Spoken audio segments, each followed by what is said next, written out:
Welcome back, dear listeners, to another heartfelt episode of Healthy Mind, Healthy Life. I'm your host, Avik, and today we are stepping into a conversation that is deeply human and profoundly transformative. So, dear listeners, so many of us know that it feels like to wrestle with the weight of depression, anxiety, and the burnout as well. We try everything like therapy, medicine, alternative healing, cell changes, and yet sometimes relief feels painfully out of reach. What if healing is not just about what we do, but about how we surrender? Great question, right? So, would love to listen to your perspective, dear listeners. Please do let us know through the social media platforms and on your favorite podcast platforms. And today's guest, please welcome Alisha Kapani. Welcome to the show, Alisha. Thanks so much for having me. Amazing. So, dear listeners, before we delve deep into the discussion, I'd quickly love to introduce you with Alisha.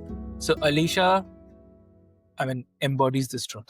So, for over 5 years, she battled severe depression and the suicidal thoughts, feeling trapped in a cycle where nothing seemed to work. And then something shifted. Through mind body medicine and the radical act of surrender, she experienced a near instant transformation that set her on a new path. From a chemical engineer to a quantum health coach, holistic practitioner, and the mind body mentor, she now helps others rediscover their inner wisdom and the power to heal from within. So, dear listeners, I'll not much of a time. Alisha, welcome to the show, and it's really an honor to have you here.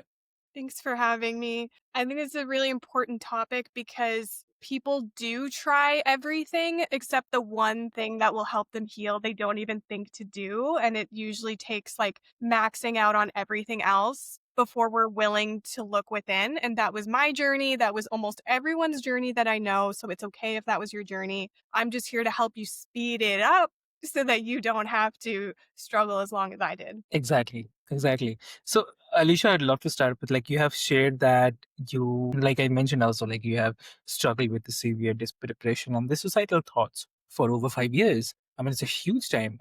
Trying everything and still not finding the relief. So, if you can take us back to that time, like what was the daily life like for you in the midst of that struggle? Yeah. So the way it felt was like I had no motivation. I had no energy because, like, the old me was very, like, keener, like always studying. I was in university at this point, studying engineering. So I was like 24/7 studying. You couldn't pull me away from studying and get me to take a break.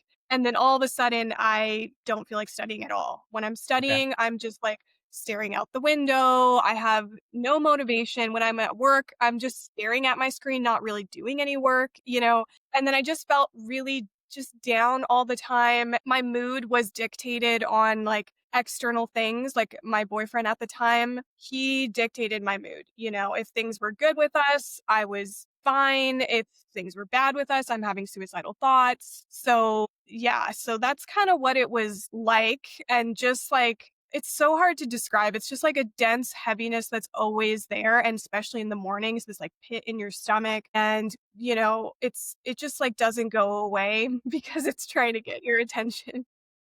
Exactly. Exactly. I totally Yeah. agree. I totally can picturize the uh, scenario like you mentioned. Like the focus was, it's a kind of distraction was happening, and I can feel. Yes, and like you have also mentioned that spending thousands of different healing modalities. Like, so was there a moment when you felt completely hopeless that like healing just wasn't possible? Yeah. Yes. Yes. After many years, like, so the first year I didn't try to heal because I thought the pain would just go away.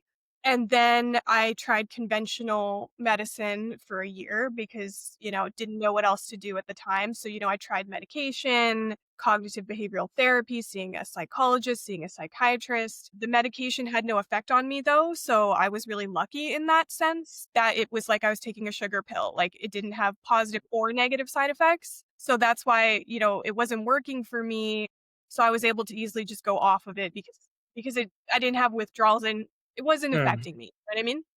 Yeah. So, and I'm really grateful for that because if I did have find a pill that made me feel temporarily better, my journey would have ended there. I would have just been okay with managing and I would have never truly healed. My life would have not transformed. I would still be working as an engineer. I wouldn't be living my sole purpose. So I am grateful for that. So tried that for a year and then tried a year of like unconventional, you know? So I'm trying acupuncture, hypnosis, EMDR, EFT, supplements, Ayurvedic stuff, like everything you can think of. I was trying it and I still wasn't seeing relief. And then I contemplated suicide after that because I really thought I had tried everything. But, for a lot of different reasons, I didn't go down that route. And so then I felt hopeless after that because I was like, okay, I really do think I've tried everything. Like, I was spending so much money. I was like Googling how to heal from depression and going to the second and third pages, clicking every single link, trying every single thing I could find. So I just didn't think that healing was possible. So that's when I felt like, hey, literally nothing works. And so I went back to distracting mode. I was like, hey, I I'm not going to end my life, so I have to find a way to just distract from the pain if I'm going to get through life. So then I took a job in the field, working as a construction engineer where you live in a camp, you work 12 to 16-hour days. Because I was like, I just want to be distracted 24/7. So I was working most of the day. And when I wasn't working, I'm living with other people in a camp. So we eat together, we do everything together. So I was never alone. So that was the journey. And then when I was in the field working as an engineer, so I had now given up on healing, right? I was not spending thousands of dollars. I wasn't trying anything. I wasn't searching. I was done. And that is when the actual opening happened because there was a little bit of a surrender.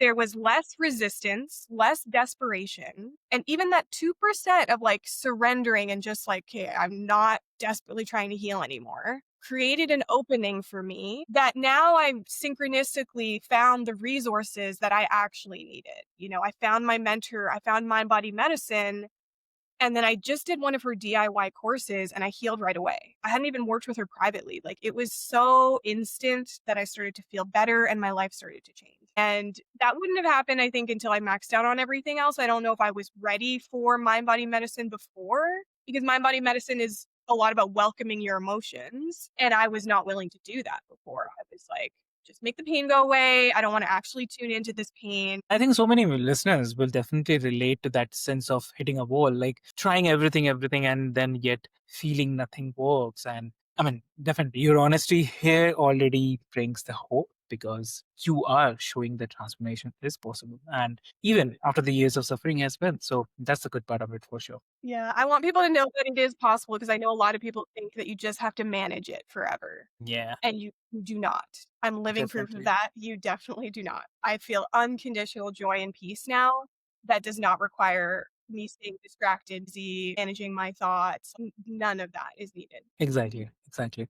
And also, do you think that healing is less about the fighting and more about letting go of the control? Yes. Yeah. Control won't help you because fear and control go hand in hand. So the only reason you feel the need to control anything is because you're scared and you have fears that if I don't do anything, I'm not going to heal. So I have to go out and try harder. Right. But the intention that you're doing everything with is what matters more.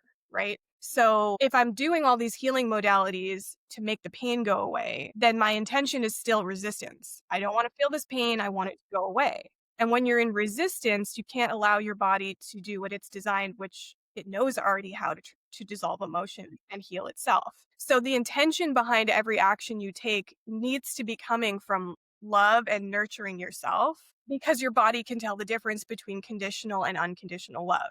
And until it gets unconditional love, until it gets the message that you're not going to abandon your body anymore and you are going to tune in and listen, the pain doesn't go away and the symptoms don't go away because the symptoms are only here to get your loving attention and presence. And the second your body knows, okay, she is always going to give that to me or he's always going to give that to me, then it doesn't need to show up as a physical manifestation to get your attention. And that's such a paradox because we are taught to work harder and at fixing ourselves as well. But sometimes the most radical act is simply softening. And it's almost like healing begins when we stop chasing it. So that's a great part of it. And once you found the mind body medicine, you said that you healed almost instantly. So if you can share that, what is the moment? Yeah, so I instantly started to feel more joy and peace, right? And my reality started to change right away. I didn't realize at the time why. Like I didn't understand that like I had shifted my state of consciousness and that your consciousness is creating your reality. So when I was even like in a 2% higher consciousness than before, obviously my whole reality was about to change. I didn't realize that at the time. All I was doing, because I was in the field at this time, right? So I was just doing these tools even while I was at my desk working. I was bringing awareness to what I was feeling, breathing more fully while I was working. And I did that like every day for like a week. And then a week later, everything changed. Like I was in this really toxic work environment where there was bullying, harassment. So many people got fired. Like it was really, really, really bad. It was known as like the worst project that that company had ever had. And then I got pulled out of that position and moved back to the office without me even having to ask when that was something I was desperately wanting. I wanted to get out of that environment, but I thought there was no possible way because the project was like almost over. Like there was like 2, 3 months left. I'm like, they're not going to hire someone when it's almost over. I'm going to have to stay here till the end. Right. So I thought nothing I can do. But as soon as I shifted my consciousness, I was no longer aligned with that super toxic environment, that my reality changed and I got moved out of the job and brought into like a way better job. It still wasn't what I was meant to be doing for the rest of my life, but it was a match for my consciousness at that time. So it was way more peaceful, way more joyful. And I got to like work with my friends and like it was like so much better. And so instantly I started to see changes in relief and it kept growing, but it wasn't like linear. It wasn't like, okay, I'm feeling a little bit more joy today. I'm feeling a little bit more peace today. It wasn't like that because if you look at the human scale of consciousness, I don't know if you've ever seen the human scale of consciousness, but it's like scale of emotions essentially that have been calibrated. It's a logarithmic scale. So what that means is if you were to look on it on like a graph, it would look exponential. It would look like this, right? So like yeah, at the beginning it kind of looks like nothing's really happening, and then you hit that inflection point and then it's like you feel so much better and it feels so permanent and yeah, it's like a drastic change. So that's kind of Exactly. what it felt like. So, I mean, yes, definitely. I love how your story shows us that the body holds wisdom far beyond what we often give it credit for. I mean, just to understand, like, did you have any doubts? Like, can it really be this simple after the years of struggle? I mean, anything came to your mind? Did I have doubts like at near the end point is what you're saying? Yeah. Yeah. I mean, maybe at the beginning also, like, just a thought, kind of like, will this is this just so simple? Yeah, I definitely had doubts that whether or not I could heal. I think at the beginning I had more hope that I thought, "Oh, like it's just going to go away. It's just temporary." And then I had some hope that like I was like I've felt joy before. So like how hard could it be to feel that? You know what I mean? Like I knew it was possible. So I had that hope, but the hope definitely, went away after about 5 years of trying, like I Yes. I really really lost hope and I definitely had doubt. Yeah, but honestly, you don't have to like fully believe it that it's going to work in order to heal because love is above reason on the human scale of consciousness. So if you feel like I have to understand it, I have to like know how this works before I can receive the healing, that will actually block your healing. If you're just going straight to love, okay, I don't understand why this is going to work, but I'm going to give myself love and compassion anyways. You're doing a quantum jump right there. You're going straight to giving the body what it actually needs, and you can heal without ever understanding, even if there's doubts, okay? But your beliefs are creating your reality, and your beliefs are really strong. So if you have strong beliefs that nothing's ever going to work for me and you would rather be right than be happy, that will affect your healing. So like we need to do some belief work as well, which is why I also do what's called theta healing, which is like reprogramming the subconscious mind, replacing beliefs, stuff like that, because sometimes that is needed for people if they're just like, no, this doesn't work for me. You can feel those people that really want to be right versus be happy and they're just going to keep arguing like, no, it doesn't work for me. And I've been in that situation too. Like once you've tried everything and think that nothing works, you do kind of get into this energy of like, I doubt you're going to tell me anything I've already tried, and you have this wall up that's like, I'm not even open to what you have to say. Like I've seen so many people get to that point where they're like, I'm just done. Don't even bother trying to help me. I know it doesn't work. So that definitely they need to soften around that. There needs to be tiny bit of opening, for you to actually receive the resources that you need. I agree. I mean, um, on the other side, if I talk about like your background into chemical engineering, I mean, a very logical scientific field, right? So, and yet you transformed into the quantum health and body medicine and the theta healing. So, how did you reconcile those two worlds of science and the spirituality in your own journey, if you can share? Yeah. That's a good question because I was not spiritual before at all. And I actually had a lot of resistance to spirituality because my mom was Okay. religious. Like when she went through a divorce, she became even more spiritual. But I kept thinking, like, she's not like here in reality. I just thought everything she was doing was like, because she was writing checks to herself from the universe, $1 million checks and things like that. She was getting really into the secret. And I knew nothing about manifestation or anything at that point. So I thought she was crazy and she kept trying to force it on me. So, when people are trying to force something on you, you really don't want, to listen to it. So I Yes. had a lot of resistance to spirituality. So that never was even a consideration when I was trying to heal to go into more the spiritual route. But then when I found my mentor who taught me about mind body medicine, she used to be an ER doctor who switched over to mind body medicine. And so she really understood the science behind why mind body medicine works because you're getting to the root cause and your body's primarily electromagnetic and you're actually primarily vibration and empty space and not physical matter. And just the way she was explaining it, like it made sense to me. You know what I mean? So it didn't seem like this woo woo out of the box thing. So that had me like more open. But then it got to the point where like I don't care about understanding it. Even though I do understand it and I think that's why people resonate with me. Now that I know that reason is below love, I really try to like I don't want to stay here. I know this is going to block where I can go if I'm like just staying in the mind, have to understand it and things like that. But that's definitely what gave me the original opening to learning it was the fact that I understood the science behind self-healing and everything she was saying just made like logical sense to me. Exactly. Exactly. Amazing. And do you think that more people in the conventional medicine will eventually embrace this bridge between the science and the consciousness? Yes, I do. Actually, one of my really close friends is a doctor, and I Okay. never thought that I would be super close with a doctor because I'm not resistant to conventional medicine. I listen to my body and give my body what it needs. And if it's saying that conventional medicine feels light, there are the rare times where I do accept that. Yes. So I have no resistance to conventional medicine, but I've noticed that people in conventional medicine have a lot of judgment towards people that do natural healing.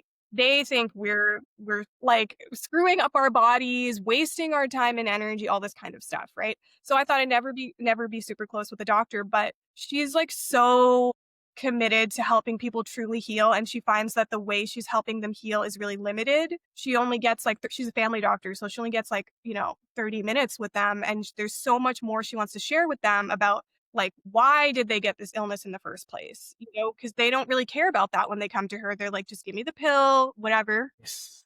And she gets a lot of people coming to her with depression, anxiety, and stuff like that. So she actually asks me a lot of questions like, how did you actually heal from depression and anxiety? Right. So I know how to help my patients when they come in. So I would say the people out there that are committed to real growth will eventually start incorporating this somehow. It might not be able to mix it into their limited box of the conventional medical system. They might have to create their own thing.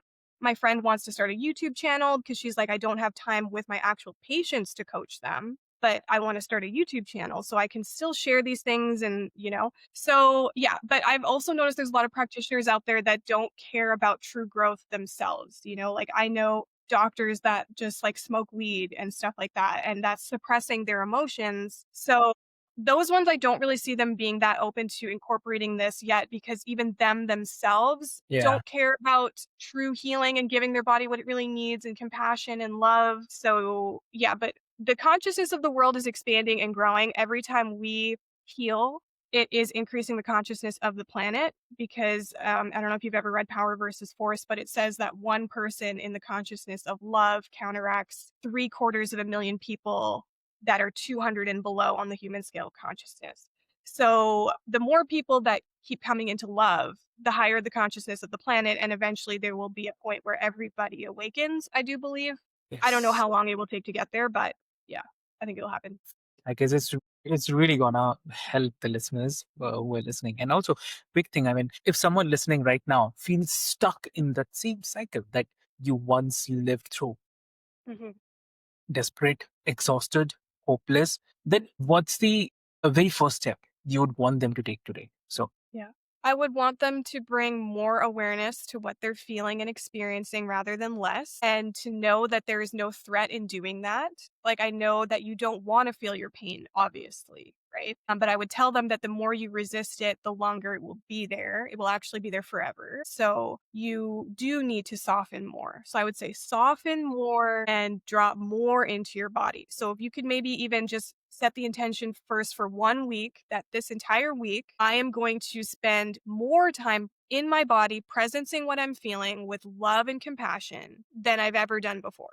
And just start with that, because awareness is the medicine. So if all you do is like get out of resistance and you do that by bringing more awareness, then your body can start to heal itself. So that would be the main thing I would tell someone. like, I mean, that's such an empowering message, I would say, because it reminds us that the healing is not just about uh finding something outside of us, but it's all about returning to our own wisdom, our own power, and also allowing the body to do what it's designed to do for.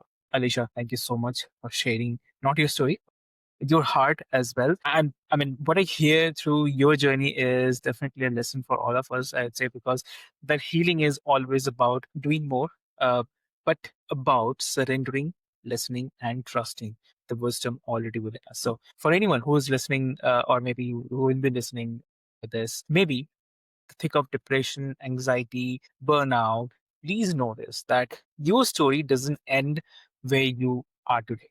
Just like Alicia discovered, there is always a doorway, and even if it feels invisible right now. So, if our story inspired you, dear listeners, I encourage all of you to reflect, and where might you be crippling too tightly, and what would happen if you softened just a little. Good to think about. Do let us know what you think. And so, Alicia, if someone wants to connect with you, what would be the great medium to connect? You can go to my website at alishakapani.com, or you can find me on social media on Instagram. It's Alicia_Kapani.